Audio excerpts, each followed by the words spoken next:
Du pape Jean-Paul II, l'Évangile de la vie, suite. Suis-je le gardien de mon frère ? Genèse 4, 9.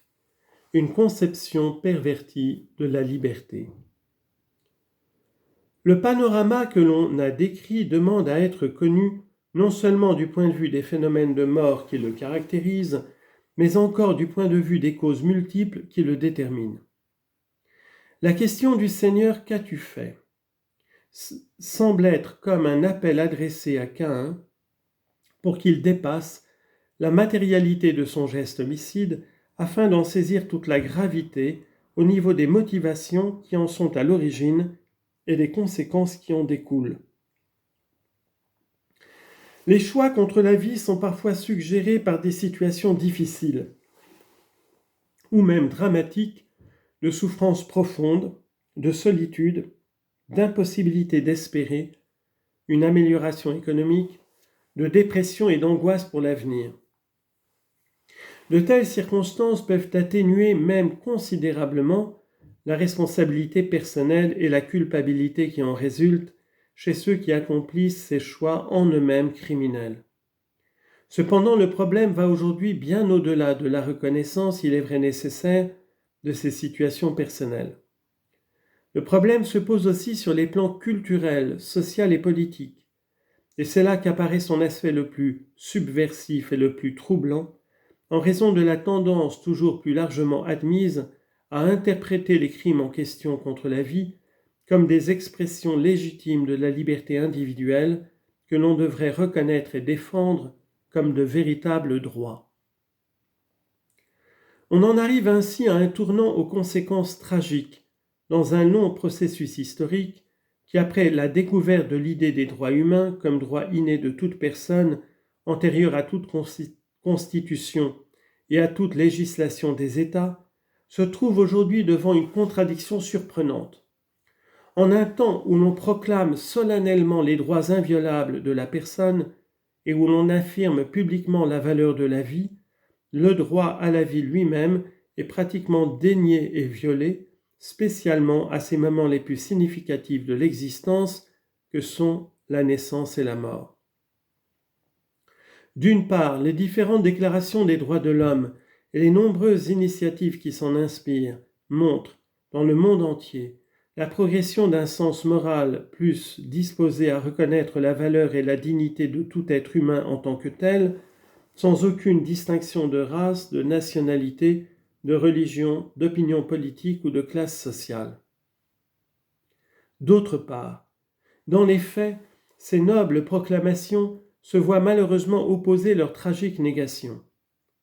C'est d'autant plus déconcertant et même scandaleux que cela se produit justement dans une société qui fait de l'affirmation et de la protection des droits humains son principal objectif et en même temps sa fierté. Comment accorder ces affirmations de principe répétées avec la multiplication continuelle et la légitimation fréquente des attentats contre la vie humaine ? Comment concilier ces déclarations avec le rejet du plus faible, du plus démuni, du vieillard, de celui qui vient d'être conçu ? Ces attentats s'orientent dans une direction exactement opposée au respect de la vie et ils représentent une menace directe envers toute la culture des droits de l'homme.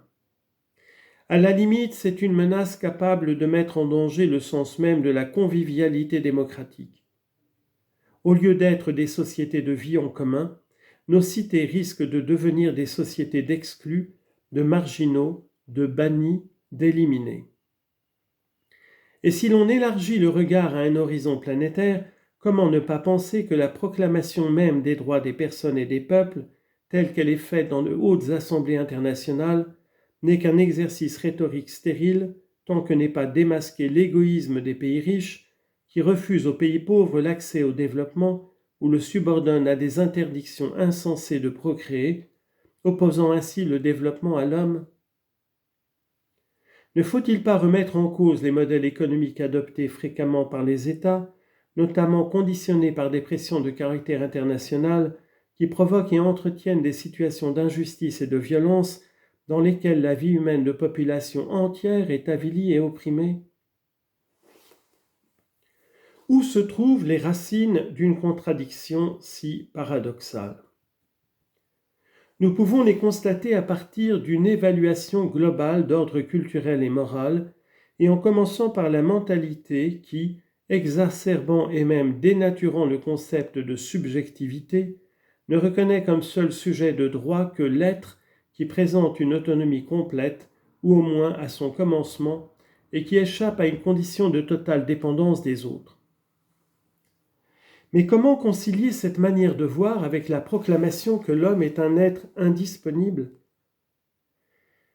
La théorie des droits humains est précisément fondée sur la prise en considération du fait que l'homme, à la différence des animaux et des choses, ne peut être soumis à la domination de personne. Il faut encore évoquer la logique qui tend à identifier la dignité personnelle avec la capacité de communication verbale explicite, et en tout cas dont on fait l'expérience. Il est clair qu'avec de tels présupposés, il n'y a pas de place dans le monde pour l'être qui, comme celui qui doit naître ou celui qui va mourir, est un sujet de faible constitution, qui semble totalement à la merci d'autres personnes, radicalement dépendantes d'elles, et qui ne peut communiquer que par le langage muet d'une profonde symbiose de nature affective. C'est donc la force qui devient le critère de choix et d'action dans les rapports interpersonnels et dans la vie sociale.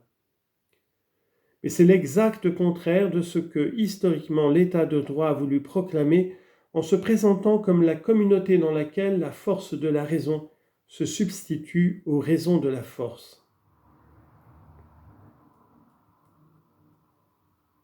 Sur un autre plan, les racines de la contradiction qui apparaît entre l'affirmation solennelle des droits de l'homme et leur négation tragique dans la pratique se trouvent dans une conception de la liberté qui exalte de manière absolue l'individu et ne le prépare pas à la solidarité, à l'accueil sans réserve, ni au service du prochain.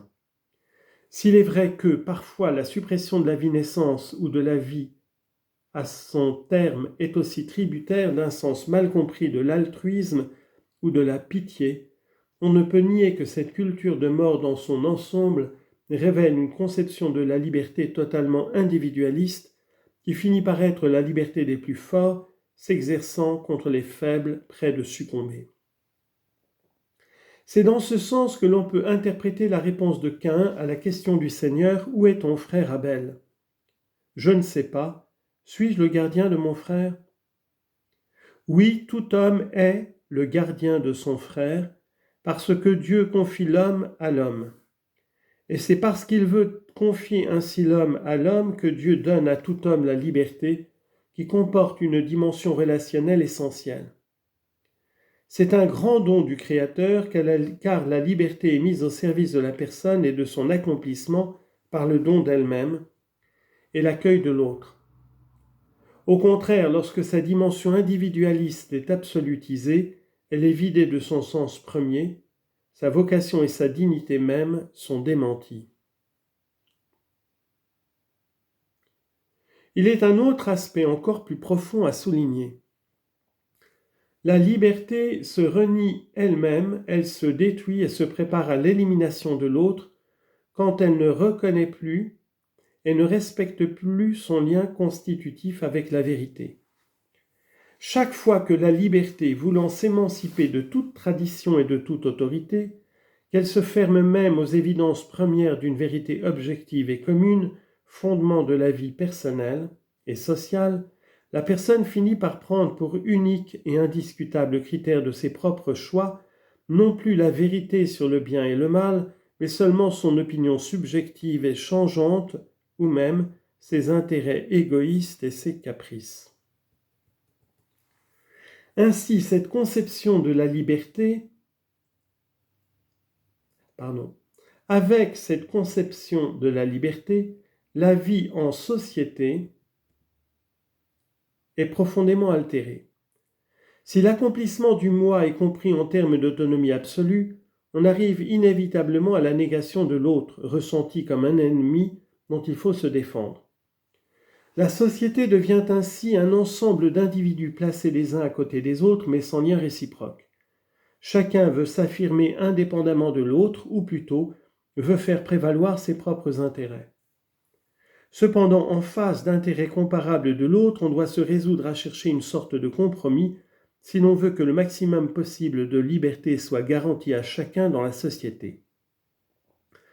Ainsi disparaît toute référence à des valeurs communes et à une vérité absolue pour tous.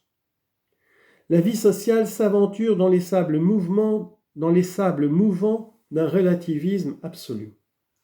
Alors tout est matière à convention, tout est négociable, même le premier des droits fondamentaux, le droit à la vie.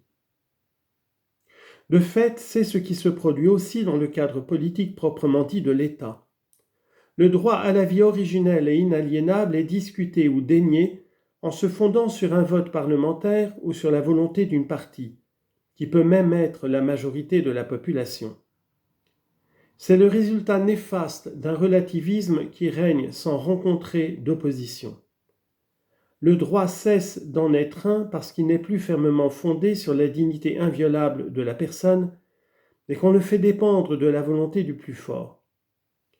Ainsi, la démocratie, en dépit de ses principes, s'achemine vers un totalitarisme caractérisé.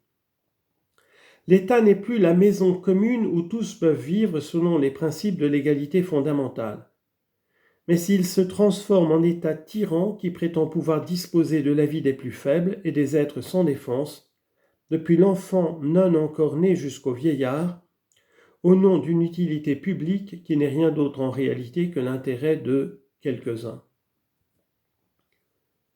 Tout semble se passer dans le plus ferme respect de la légalité, au moins lorsque les lois qui permettent l'avortement ou l'euthanasie sont votées selon les règles prétendument démocratiques. En réalité, nous ne sommes qu'en face d'une tragique apparence de l'égalité, et l'idéal démocratique qui n'est tel que s'il reconnaît et protège la dignité de toute personne humaine est trahi dans ses fondements mêmes. Comment peut-on parler encore de la dignité de toute personne humaine lorsqu'on se permet de tuer les plus faibles et les plus innocentes ? Au nom de quelle justice pratique-t-on la plus injuste des discriminations entre les personnes en déclarant que certaines d'entre elles sont dignes d'être défendues, tandis qu'à d'autres est niée cette dignité ? Quand on constate de telles manières de faire, s'amorcent déjà les processus qui conduisent à la dissolution d'une convivialité humaine authentique et à la désagrégation de la réalité même de l'État. Revendiquer le droit à l'avortement, à l'infanticide, à l'euthanasie et le reconnaître légalement, cela revient à attribuer à la liberté humaine un sens pervers et injuste, celui d'un pouvoir absolu sur les autres et contre les autres. Et c'est la mort de la vraie liberté. En vérité, je vous le dis, quiconque commet le péché est esclave du péché. Jean chapitre 8, verset 34.